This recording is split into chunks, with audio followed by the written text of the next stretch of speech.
Um trader que começou a operar como hobby lá na Nova Zelândia. O nome dele é Michael Keane e a gente vai contar a história desse cara depois da vinheta.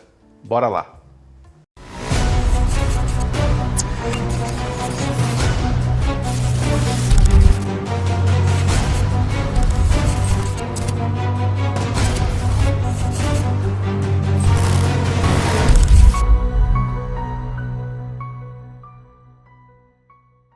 E você que chegou agora no canal, não esquece de dar aquela curtida de respeito, você que está assistindo todo o Histórias Secretas de Traders Reais. Se você não assistiu, eu estou vendo, você que não viu todos, tá perdendo sacadas fantásticas. Tem o playlist aqui no canal do SST de todo o Histórias Secretas. São 11 traders que eu estou comentando, resenhando a história que está contada aqui, ó, nesse livrinho amarelo, livrão, aliás, que é Unknown Market Wizard. São os Market Wizards desconhecidos, né? Os magos de mercado desconhecidos. É um livro do Jack Schwager, só tem em inglês, por isso que eu trago para você aqui nesse vídeo hoje e em todos os outros que a gente já passou, a resenha sobre cada um desses caras. E aliás, foi como um hobby que começou a jornada do trader desse episódio do Histórias Secretas. Tudo começa quando ele, ainda um estudante na universidade lá na Nova Zelândia, se interessa por fazer um trade ali ou outro. Como profissional, o Michael, ao sair da faculdade, ele trabalhou em empresas de serviços financeiros gerais, né? Serviços não relacionados com investimento ou trading. Mas ele já direcionava, ele estava já querendo ali se direcionar a caminho dos mercados, né? Alguns anos depois, ele decide se mudar para Londres para avançar na carreira, né? E lá ele começou a buscar posições de trabalho que mais se aproximavam com o desejo que era de estar no mercado. De fato, ele não conseguiu o tal desejado trabalho dentro do mercado financeiro, mas foi o tempo que ele ganhou trabalhando que deu a chance de construir, alguns anos depois, um pequeno fundo, onde ele basicamente investia em ações. Esse fundo de um homem só, do próprio Michael, gere um patrimônio hoje de amigos e parentes e tem em gestão algo em torno de 8 milhões de dólares. Mas o que é interessante é que esse pequeno fundo, ele não começou com o Michael se dedicando integralmente, ele ainda se manteve trabalhando em um emprego em uma outra área por um tempo antes de decidir se dedicar integralmente ao mercado e ao seu fundo. Seu jeito de gerir os trades e investimentos é bastante único e combina basicamente posições compradas em ações com um prazo mais longo e ao mesmo tempo tradings de curto prazo em posições vendidas, especialmente focado em alguns eventos de mercado. E, geralmente essas posições vendidas de curto prazo envolvem small caps, aquelas ações com valor baixo, com preço baixo, né, com capitalização baixa.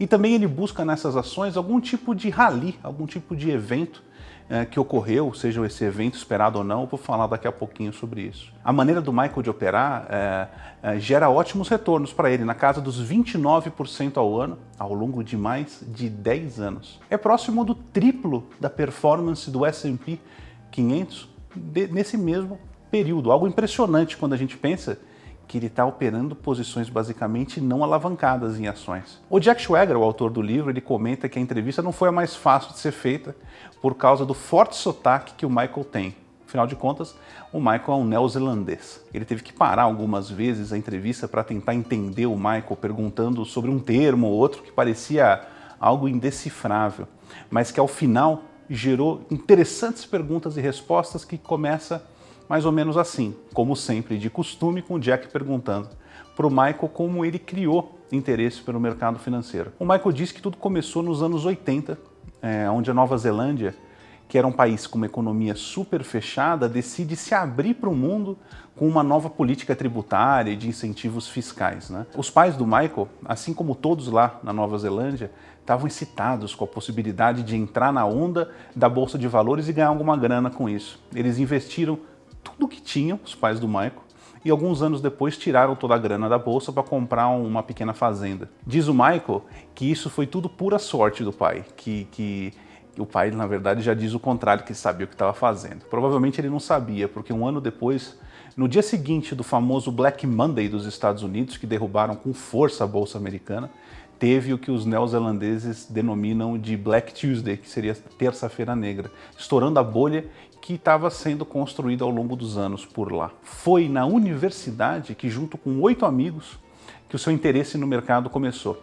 Eles decidiram juntos montar um pequeno clube de investimentos, com o próprio dinheiro, e acabou que o Michael e um outro colega, os dois sozinhos, faziam a seleção das ações para operar. Alguns anos depois, em 2004 até 2010, o clube continuou, porém foi migrando para se tornar em 2010 uma estrutura formal de investimentos, realmente uma estrutura de investimentos mais formal. Nesse interim, o Michael se formou na universidade e foi morar em Londres, que é algo comum entre os neozelandeses nos seus 20 e poucos anos, de ir para Londres, construir um pouco de carreira, depois voltar para Nova Zelândia com mais experiência. Lá em Londres ele pensava em buscar um trabalho relacionado ao mercado financeiro, mas ele desembarcou em Londres exatamente em setembro de 2008. Ele ri quando conta essa história da chegada por lá. Para quem não sabe, foi em setembro de 2008 que o colapso financeiro estava no pico, com pessoas perdendo empregos em todos os tipos de empresas financeiras especialmente, e apesar de Londres ser considerado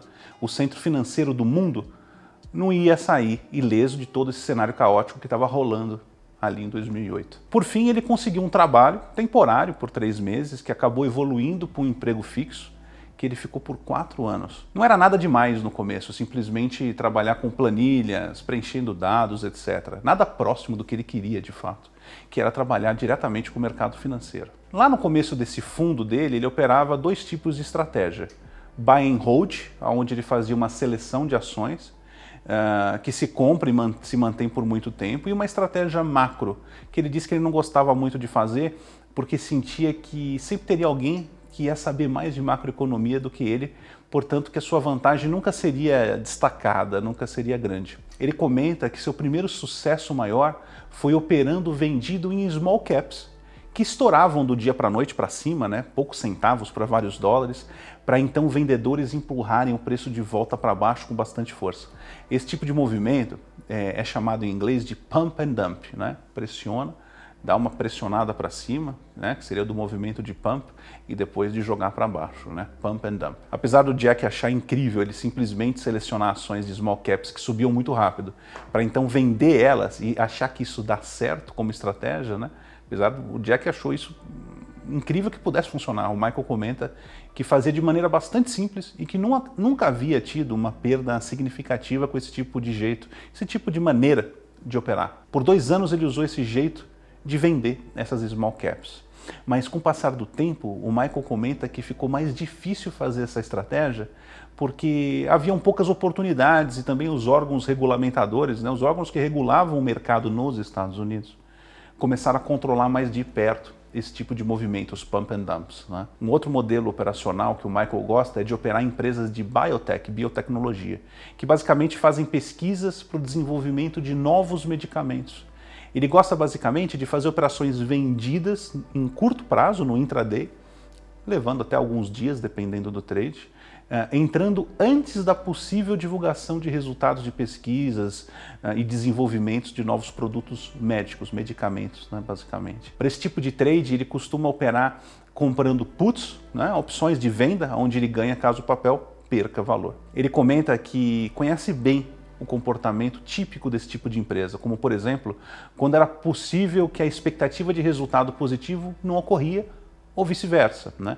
Ele nunca ficava posicionado quando o resultado de uma pesquisa, de uma nova droga, era divulgado. Ele queria sempre pegar grandes movimentos de antecipação a esse tipo de divulgação. Hoje, ele só usa uma pequena parte do capital, do fundo, nessa estratégia. Ele comenta que o motivo é que os Estados Unidos, né, eles controlam de perto o preço dos medicamentos, então as ações de empresas de biotech têm sofrido um pouco para realmente dar esse tipo de movimento. As biotech basicamente desenvolvem medicamentos, né, e por isso cada fase de teste o mercado cria algum tipo de expectativa. Uma fase 3, por exemplo, é basicamente o resultado que vai ditar se o medicamento vai para o público ou não.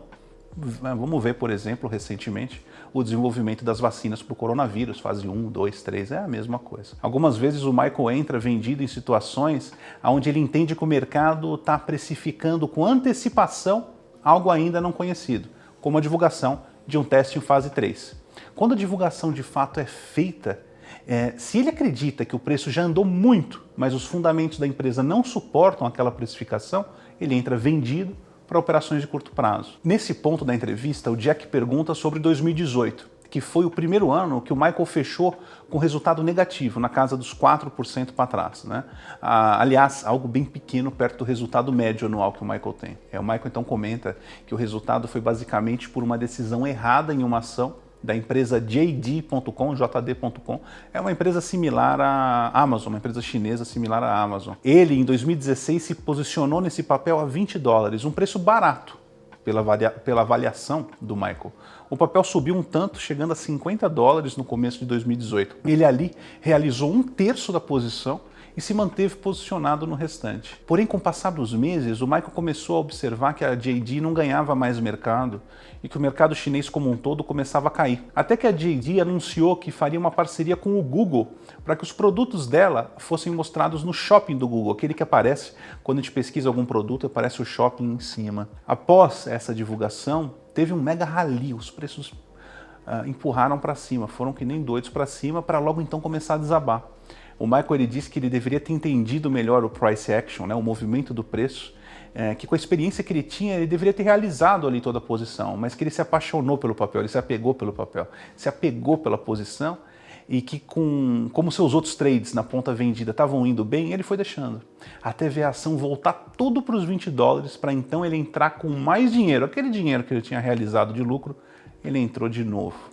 Pois é, né? Nessa parte da entrevista, o Michael comenta que não apenas opera vendido em ações de biotech, outros 20% geralmente das operações vendidas são em outros tipos de ações, outros tipos de empresa. Ele conta um caso que ele operou vendido em uma empresa que produz carne para grandes redes de restaurantes, porque ele viu uma divulgação que eles fechariam um grande acordo para fornecer carne para o McDonald's. O Jack se surpreende, porque uma notícia dessa levaria os preços mais para cima.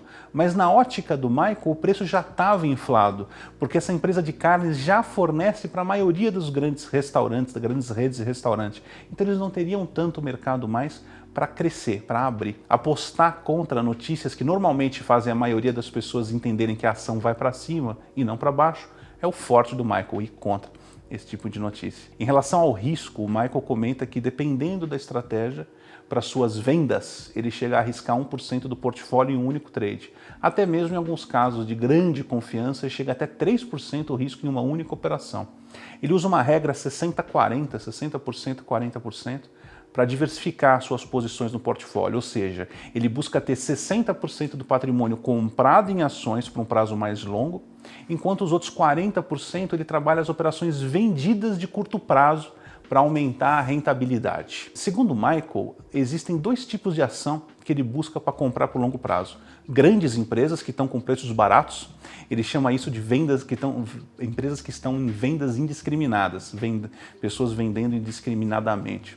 E também small caps com grande crescimento, grande potencial de crescimento de lucratividade. Um exemplo que ele dá da seleção de uma grande empresa é de uma posição que ele tem, por exemplo, na Bayer, que comprou recentemente a Monsanto. E a Monsanto está passando por um grande processo judicial por causa de um pesticida que causaria câncer. Na ótica do Michael, o mercado está precificando erroneamente a Monsanto, imaginando que ela pode ter que pagar mais de 40 bilhões de dólares em multa, quando o Michael, por outro lado, pensa que a multa não passaria de uns 10 bilhões, considerando que as multas históricas, considerando 10 bi, a maior multa histórica que já aconteceu, que foi na indústria do tabaco. Para suas empresas, para a seleção de small caps, ele usa um filtro de negócios que têm um potencial de crescimento, de lucratividade alto. Mesmo que essas estejam ainda não fazendo muito dinheiro, ele procura olhar para o potencial ainda não precificado que pode eventualmente, caso a empresa dê o lucro que se planeja, triplicar de valor em poucos anos. Falando um pouco sobre o risco total do portfólio dele, o Michael comenta que normalmente ele enxerga um mercado de baixa. Quando acontece um mercado de baixa, tende a cair 20% num ano, por exemplo. Que isso levaria normalmente as posições compradas dele em ações para baixo, né, em áreas negativas de 12% a 18%. Né? O que ele busca fazer nesse caso é trabalhar bem as posições vendidas de curto prazo para cobrir ou diminuir ou até mesmo fazer lucro, né, nesse momento com as posições vendidas. Segundo Michael, seu trade mais dolorido foi em 2012, quando ainda desenvolvia melhor o seu sistema de gestão de risco. Lá ele viu uma oportunidade de vender uma ação de uma empresa que havia ido de 8 para 30 dólares em coisa de um mês. Mesmo os funcionários dessa empresa não entendiam a razão desse rally tão grande no papel. Então ele vendeu como ele fazia sempre com a estratégia de pump and dump do começo da carreira dele. Só que dessa vez o papel não caiu como ele imaginava. Então ele saiu com uma perda grande, mais de 10% do portfólio todo nesse único trade. Esse foi um trade bem dolorido para ele. Quando o Jack pergunta o que o Michael sabe hoje, que ele gostaria de saber no seu começo, ele diz que no começo, quando ele pesquisava sobre uma empresa para montar uma posição comprada, ele pensava que sabia mais que todo mundo, porque ele fazia um extenso trabalho de pesquisa. O que ele pensa hoje é que ninguém deve subestimar o conhecimento dos outros e entender que vai errar. Portanto, deve se operar com cautela e entender que a gente não sabe tudo e respeitar e compreender o que a gente não sabe, respeitar mais do que tudo, sabendo o que a gente de fato não sabe. Algumas coisas que o Michael comenta no final da entrevista são que o trader deve, 1, se manter persistente, que é um longo caminho para encontrar um edge decente. 2, que você deve conhecer seu edge e trabalhar você e o seu processo em volta dele. E 3, que você deve ser bom em aprender com os seus erros, estudá-los para tirar algo que possa incluir no seu processo. E tem mais uma, a 4ª, você deve amar operar os mercados para que aguente as fases difíceis que virão. Vamos lá, você que chegou até essa parte do vídeo, não esquece de dar um like, não esquece de se inscrever no canal e, aliás, de fazer parte do SST. Se torne hoje um membro do SST. Está lá dentro da área interna e exclusiva dos membros, é grátis e está cheio de conteúdo e cheio de coisa bacana ao vivo para você, reuniões, encontros, troca de experiência todo dia. SST.trade é o site que você deve ir para fazer parte hoje do SST. Não se esquece também de deixar um comentário aqui embaixo, de dar o like no vídeo. E agora a gente vai para comentários finais, sempre deixando um abraço para o Felipe Mano, que me ajuda a ler o livro e a gente troca ideias sobre cada um desses traders. Vamos lá. O golpe de sorte vivido pelo pai do Michael, que conseguiu aproveitar um boom na bolsa neozelandesa e sair na véspera do crash de 87, provavelmente se tornou uma história com um final feliz para a família, pois os pais dele estavam decididos a utilizar os ganhos integrais para comprar uma fazenda. Agora, tente imaginar o que poderia ter acontecido se o pai do Michael, empolgado com a falsa facilidade em fazer dinheiro na Bolsa de Valores, continuasse colocando o dinheiro da família em apostas cada vez mais alavancadas. Como será que terminaria, né, essa história? Será que o final dessa história teria servido de inspiração para o Michael seguir nessa carreira? Interessante esse pensamento, né? Desde o ano da entrevista, em 2019, até hoje, a gente viu o mundo se transformar num campo fértil para o crescimento de empresas da área de biotecnologia, exatamente o nicho no qual se especializou o Michael para suas operações de venda e de tiro curto. Ao mesmo tempo em que se espera, né, que o Michael tenha hoje uma gama maior de oportunidades para monitorar, é também esperado que existam mais instituições e mais traders individuais olhando para essas mesmas oportunidades. Com alterações nas variáveis com as quais até então lidava, é provável que o Michael tenha que se colocar em prática mais uma vez uma característica essencial para ele e para qualquer trader, que é seguir prosperando. E tem um nome: adaptabilidade. O mau resultado do ano de 2008 se deu por conta da teimosia em se manter comprado nas ações da empresa chinesa JD.com após uma notícia positiva e a esperada abertura em um gap de alta. Os preços inverteram em direção e para baixo, né, e fecharam em forte queda no dia. Estava ali o sinal dado pelos preços e o Michael preferiu não acreditar. O Jason Shapiro, um trader do contra, né, sobre o qual eu comentei num dos primeiros vídeos dessa série, fez o seguinte comentário em sua entrevista e que se encaixa perfeitamente nessa situação. Abre aspas. Devia subir, mas caiu. Venda. Devia cair, mas subiu. Compre. Ou seja, reaja àquilo que os preços estão te dizendo e não àquilo que a sua mente adotou como viés. A gente não deveria esperar que a venda a descoberto de ações extremamente voláteis e com baixo float na bolsa acabasse por se tornar uma das estratégias principais de um trader com um histórico invejável. Porém, o importante aqui é mostrar que cada um deve buscar aquilo que se adequa à sua personalidade, que possui uma vantagem e que está lastreado em um gerenciamento de risco sólido. Embora hoje o Michael esteja integralmente dedicado ao trading e à gestão de portfólio, nos primeiros 4 anos vivendo em Londres, e sempre operando durante esse período, ele buscou comprar tempo. Enquanto ele pagava suas contas com o salário pago pelo seu empregador, ele manteve a cabeça focada e menos preocupada para se aprimorar nas suas estratégias de compra no longo prazo e de venda no curto prazo. O Marston Parker, Market Wizard do último vídeo, sequer deixou seu trabalho de fora, não, seu trabalho fora do trading, continuou trabalhando. Toda vez que você, trader iniciante ou em desenvolvimento, me perguntar se deve ou não se lançar na tentativa de se tornar um trader, eu vou te responder que o momento é de aprender e não de ganhar dinheiro. O momento é de entrar no SST, ouvir os membros mais experientes lá dentro do grupo, fazer as suas perguntas nas inúmeras interações que a gente promove, observar incansável e apaixonadamente o mercado, fazer novas perguntas, aprender com o mercado e testar. Com isso tudo e com uma fonte de renda principal, eu posso afirmar que pelo menos você já vai levar uma grande vantagem sobre a maioria. Esse foi mais um trader, aliás, o penúltimo da série desse livro aqui, Unknown Market Wizard. Série demais, né? Eu gosto de contar a história de cada um deles. Espero que você esteja gostando. Não esquece de deixar seu like e deixe seu comentário aqui embaixo. A gente se vê em um próximo vídeo aqui no SST. Não perca o último episódio da série que sai na próxima semana. Eu deixo a você um grande abraço, um desejo de um bom fim de semana se assistiu no dia do lançamento. E se não assistiu, um bom dia, uma boa semana para você. Um grande abraço. Te vejo lá dentro do SST. Cai pra lá. Valeu, um abraço. Tchau. Vou passar aqui a mãozinha aqui, que tá um pouco calor.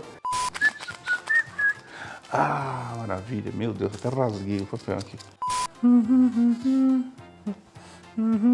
Não, hoje tá especial, hein? Hoje não dá pra ficar sem ar, não, hein?